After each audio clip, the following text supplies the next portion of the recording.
যে টাকাটা অনেক, আমরা কয়েকদিন ধরে খেয়াল করছি যে টাকাটা, অস্মিকার যে টাকাটা অনেকটাই স্থগিত হয়ে গেছে। অ্যামাউন্টটা আগে এক সময় খুব সুন্দর বাড়ছিল। আমি সকলের কাছে বিনীত নিবেদন করছি আমাদের জীবন যুদ্ধের টিম থেকে, আপনাদের কাছে যদি আমাদের ভিডিওটা পৌঁছায়, আমরা চাই আপনারা সহযোগিতার হাত ছেড়ে দেবেন না। আমাদের মেন মোটো থাকতে হবে যে বাচ্চাটাকে যে করেও সুস্থ করে তুলতে হবে।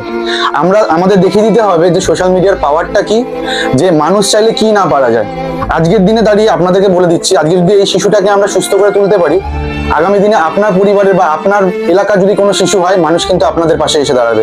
তো আপনাদের কাছে হাত জোর করে বলছি, আপনারা এসে সাহায্য করুন, হাত ছেড়ে দেবেন না। আর দাদারা বৌদি কন্টিনিউ ভিডিও করছে, বলছে যে আমাদের যদি 10 লক্ষ মানুষও যদি কিছু কিছু করে সাহায্য করে, তাও টাকাটা উঠে যাওয়ার কথা, কি দাদা, তাই তো?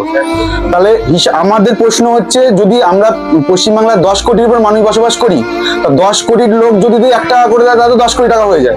তাহলে এতজন লোক বলছে, সবাই অনলাইন দিচ্ছে, সবাই করছে, তাহলে 8 টাকা গেল কোথায়? তাহলে এতদিনে 7 কোটি টাকা মাত্র পড়ে আছে কেন 6 মাস 7 মাস ধরে? আমি সবার কাছে অনুরোধ করছি, আপনারা পিছিয়ে পড়বেন না, একটা শিশুর দিকে তাকান, ওর মুখের দিকে একটু তাকান। আপনারা এসে হাত জোর করে বলছি, আপনারা সাহায্যের হাত বাড়িয়ে দিন শিশুটাকে। আমাদের কিন্তু এই যুদ্ধ শুধু তার বাবা মার যুদ্ধ নয়, আমরা চাই শিশুটি একটা বড় কিছু হোক, বড় হয়ে সুস্থ হয়ে আমাদের দেশের নাম উজ্জ্বল করুক। সকলকে ধন্যবাদ।